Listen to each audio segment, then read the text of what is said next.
BJP core കമ്മിറ്റിയിൽ നിന്ന് ഒഴിവാക്കിയതിൽ അതൃപ്തി അറിയിച്ച മുൻ സംസ്ഥാന അധ്യക്ഷൻ സി.കെ. പത്മനാഭൻ കർശന നിലപാട് സ്വീകരിക്കുമെന്ന് സംസ്ഥാന നേതൃത്വത്തിന് മുന്നറിയിപ്പ് നൽകിയതായാണ് വിവരം. പിന്നീട് സി.കെ. പത്മനാഭനെ കോർ കമ്മിറ്റിയിൽ ഉൾപ്പെടുത്തി പുതിയ പട്ടിക പുറത്തിറക്കി.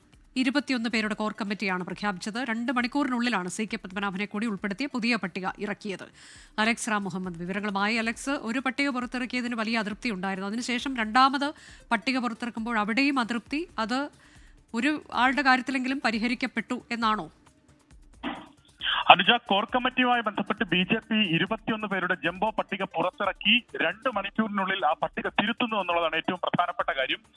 ഈ 21 പേരിൽ മുൻ സംസ്ഥാന അധ്യക്ഷന്മാരായ ഒ രാജഗോപാൽ, സി.കെ. പത്മനാഭൻ എന്നിവർ കോർ കമ്മിറ്റിയിൽ ഉൾപ്പെട്ടിരുന്നില്ല. ആ 21 പേരുടെ പട്ടികയിൽ അവർ ഉണ്ടായിരുന്നില്ല. സി.കെ. പത്മനാഭൻ ഇതുമായി ബന്ധപ്പെട്ട് തന്റെ അതൃപ്തി പാർട്ടിയെ നേരിട്ട് അറിയിച്ചതായാണ് വിവരം. കർശന നിലപാട് താൻ സ്വീകരിക്കുമെന്ന് ബി.ജെ.പി സംസ്ഥാന നേതൃത്വത്തിന് സി.കെ. പത്മനാഭൻ മുന്നറിയിപ്പ് നൽകിയതായാണ് ലഭിക്കുന്ന സൂചന. അതിനുശേഷം പുതിയ തീരുമാനം പാർട്ടിയുടെ ഭാഗത്തു നിന്നുണ്ടായിരിക്കുന്നു. സി.കെ. പത്മനാഭനെ കോർ കമ്മിറ്റിയിൽ തുടരാൻ അനുവദിച്ചിരിക്കുന്നു. കോർ കമ്മിറ്റിയിൽ വീണ്ടും സി.കെ. പത്മനാഭനെ ഉൾപ്പെടുത്തിയിരിക്കുന്നു. 22 പേരുടെ ജംബോ കോർ കമ്മിറ്റി പട്ടിക ഉടനെ പുറത്തിറക്കും. അതായത് സി.കെ. പത്മനാഭനെ കൂടി ഉൾപ്പെടുത്തിയ പട്ടിക ഉടനെ പുറത്തിറക്കും.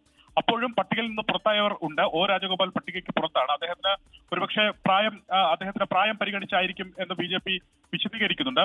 മറ്റൊരു കാര്യം, പട്ടികയിൽ ഉൾപ്പെട്ട ഷോൺ ജോർജ്, അതുപോലെ മറ്റു പ്രധാനപ്പെട്ട നേതാക്കൾ, അതായത് ഉപാധ്യക്ഷന്മാർ 7 പേർ, രാജ്യസഭാ എം പി കൂടിയായ സദാനന്ദൻ, അങ്ങനെ നിരവധി പേർ, 22 പേർ സി.കെ. പത്മനാഭൻ ഉൾപ്പെടെ പട്ടികയിൽ ഉൾപ്പെട്ടിട്ടുണ്ട്. അതിൽ പുതുമുഖങ്ങളുണ്ട്. പ്രധാനമായി ഈ ഭിന്നത നിലനിൽക്കുന്നതിലൂടെ പരാതികൾ ഒഴിവാക്കുന്നതിന് വേണ്ടിയാണ് രാജീവ് ചന്ദ്രശേഖർ ഈ തരത്തിൽ ഒരു ജംബോ കോർ കമ്മിറ്റി രൂപീകരിച്ചിട്ടുള്ളത്. അല്ലെങ്കിൽ സംസ്ഥാന ബി.ജെ.പിയുടെ ചരിത്രത്തിൽ തന്നെ ഇത്തരത്തിലൊരു ജംബോ കമ്മിറ്റി ആദ്യമായാണ്. ഈ പട്ടികയ്ക്കെതിരെ തന്നെ വലിയ വിമർശനം ഇപ്പോൾ പാർട്ടിക്കകത്ത് നിന്ന് ഉയരുന്നുണ്ട്. ബി.ജെ.പിയുടെ കോർ കമ്മിറ്റി എന്നാൽ ബി.ജെ.പിയുടെ സംസ്ഥാനത്ത് ഏറ്റവും മുകൾ തട്ടിലുള്ള ഘടകമാണ്. അത് ഏറ്റവും കുറച്ച് നേതാക്കൾ മാത്രം ഇരുന്ന് കാര്യങ്ങൾ തീരുമാനിക്കുന്ന ഒരു ഘടകമാണ്. അവിടെയാണ് ഇപ്പോൾ 22 പേരുടെ പട്ടിക ബി.ജെ.പിയുടെ സംസ്ഥാന അധ്യക്ഷൻ പ്രഖ്യാപിച്ചിരിക്കുന്നത്.